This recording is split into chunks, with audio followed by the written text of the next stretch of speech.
You've tuned in to the Beyond Hope podcast, your access to success strategies and more to help you survive and thrive through your loved one's addiction challenges while you move onward and upward with your life.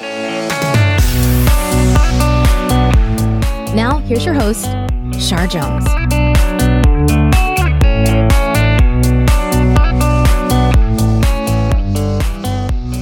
I want to just send a virtual hug and so much love to Shelly, Lara, Katie, Jen, Melinda, Kim, and Erica.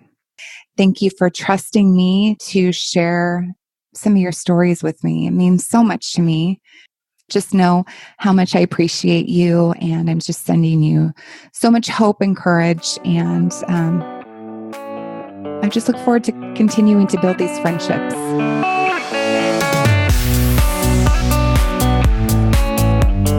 Hey everyone, welcome to Beyond Hope Radio.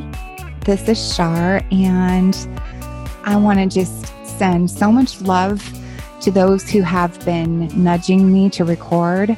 I've been getting messages from several of you, including my husband, encouraging me to record and reminding me why I started this journey through this podcast and how important it has been and it still is that I am able to reach out and connect with other moms, and not just any moms, all right? I want to connect with the moms that maybe they don't have a lot of support right now.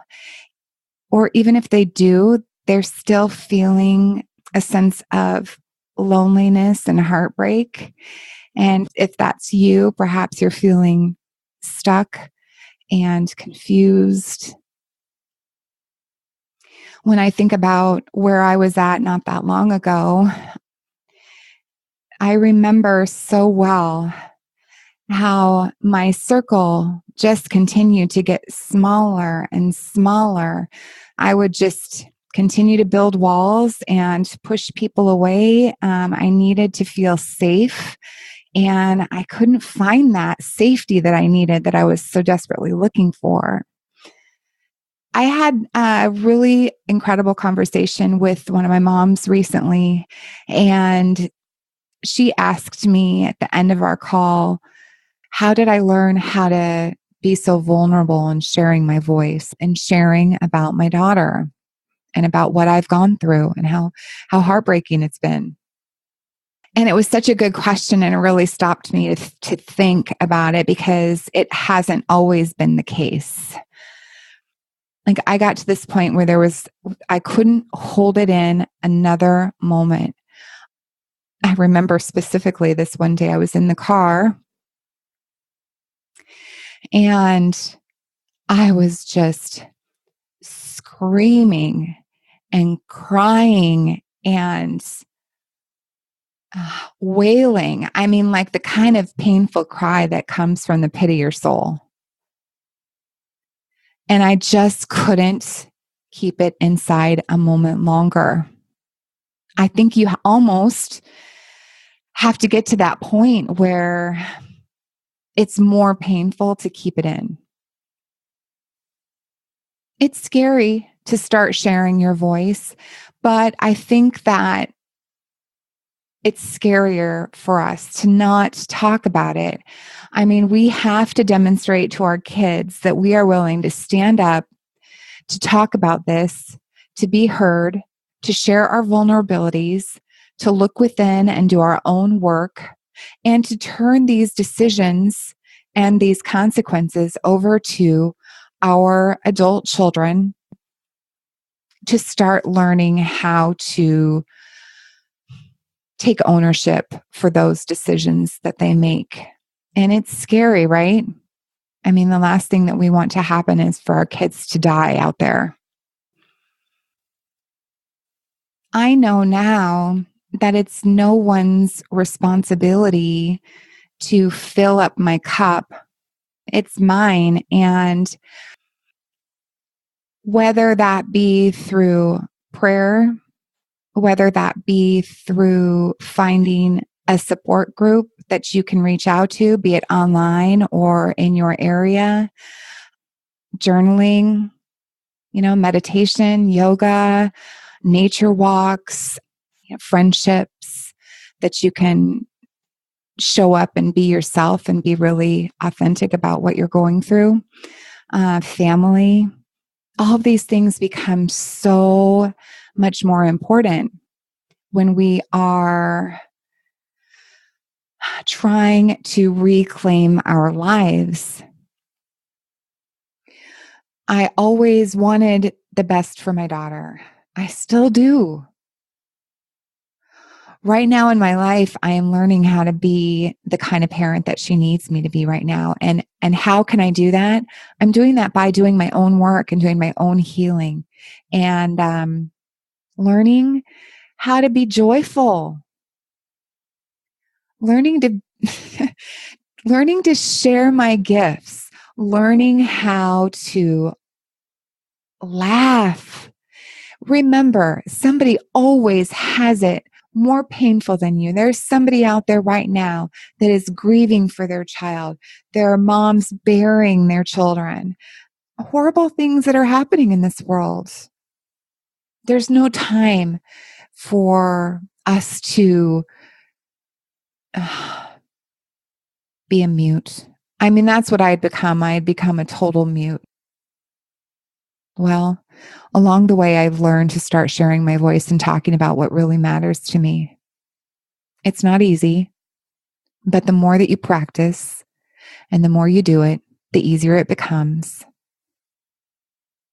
And I would encourage you, if you are struggling, if you are spending more and more time alone, hurting, if you are spending more time trying to make everyone else happy, trying to keep the peace, if you feel that you're working harder to do all these things than the people in your life,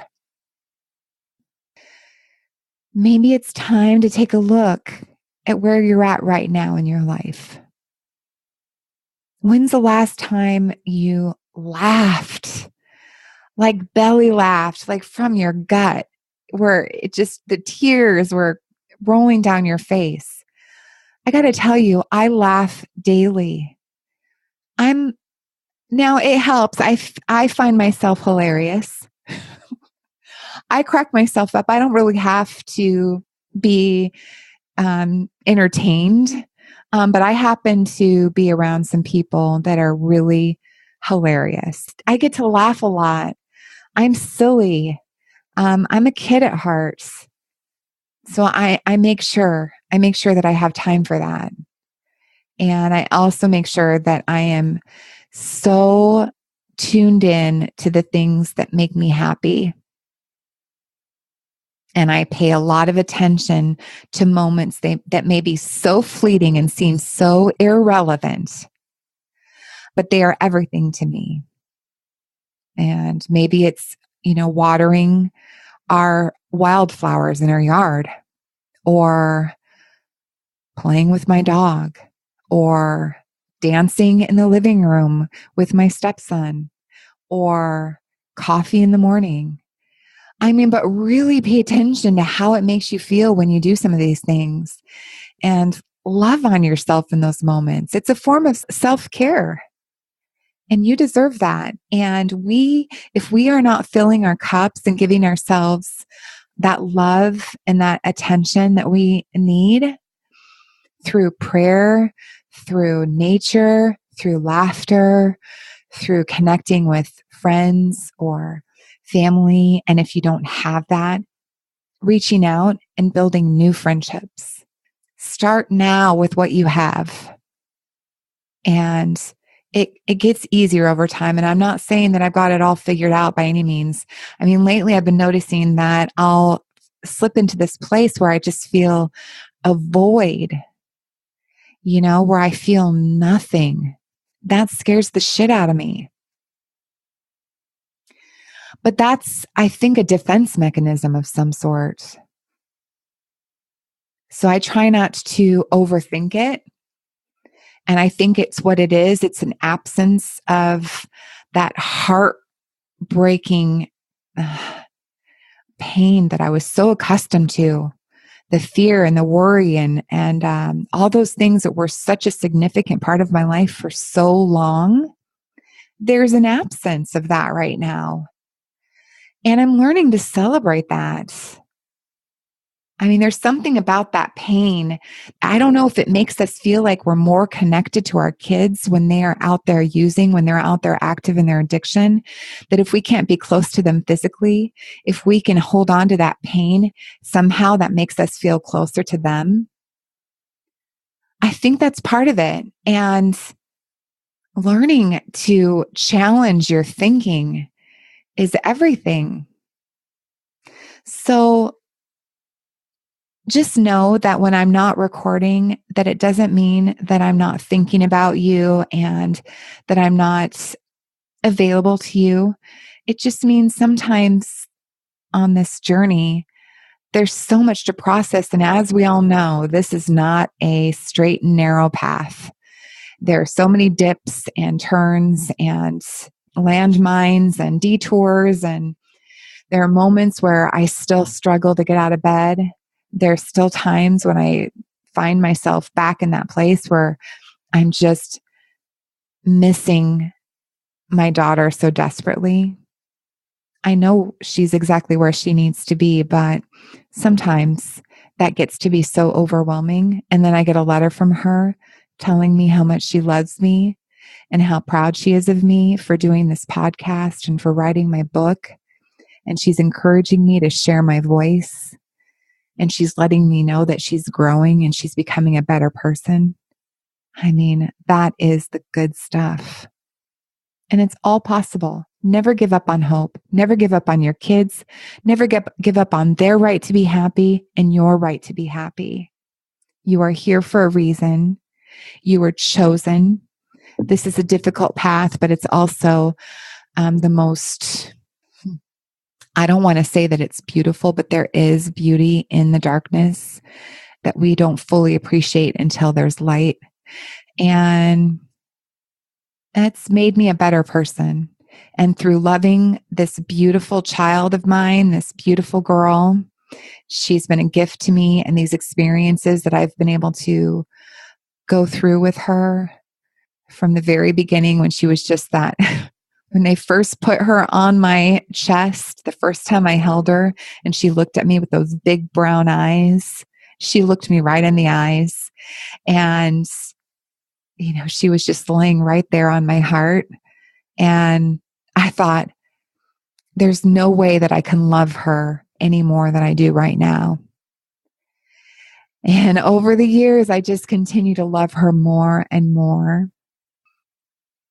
I mean, I have some pretty incredible people in my life that have stood by me and supported me. My mom, my sister, my beautiful husband, who doesn't care what anybody has to say about me, and he just encourages me to share my voice. I mean, that's pretty incredible. But I just want you to know that I am right there with you, learning and growing. And it's not like you get to this point where you're like, I made it, you know, I figured it all out and everything's going to be good. I still have this little voice in the back of my head that's terrified that she's going to leave and that she's going to relapse and that I'm going to lose her. The way I have to go about it is I have to tell that voice to shut the hell up. Shut the hell up. And I just have to continue to love myself and remember where I am right now and feel my feet on the ground and get outside and feel the fresh air and tell myself that everything is okay and I'm right where I need to be. That's how it works, right? I love you so much. I'm sending you so much love and encouragement and hope and faith, and encourage you to reach out. If you don't know how to share your voice, start small with journaling or blogging. That's what I did. Find yourself an Al-Anon meeting and find yourself some support from people who understand what you're going through. I don't care how many people you have in your corner loving you and that are encouraging you. Nothing can replace how it feels to talk to somebody who absolutely understands and has experienced what you're going through. Find those people, and I'll talk to you soon, okay? Bye for now.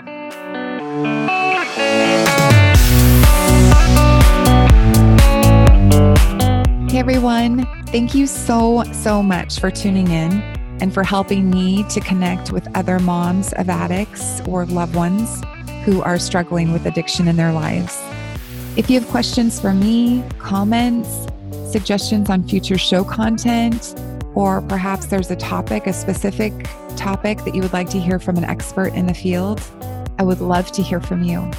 I am also interested in sharing your voice. So if you have messages of hope or personal stories that you think would resonate with our listeners, please send me an email. You can type me out a message, or you can include an attachment to an audio clip with your voice. You can send that to Shar at beyondhoperadio.com. And with that, thank you again, and I'll talk to you soon. Bye for now.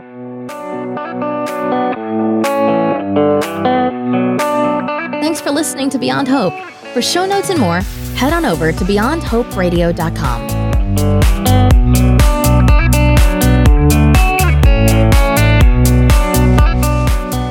A huge thank you to recoveryinnovators.com and James Healy. Thank you so much for putting up with me and for helping me to produce and launch the show. I couldn't have done it without you. You are so awesome. And to anybody else who has been considering working with James, highly recommend him. Please go over to his website and check it out, recoveryinnovators.com.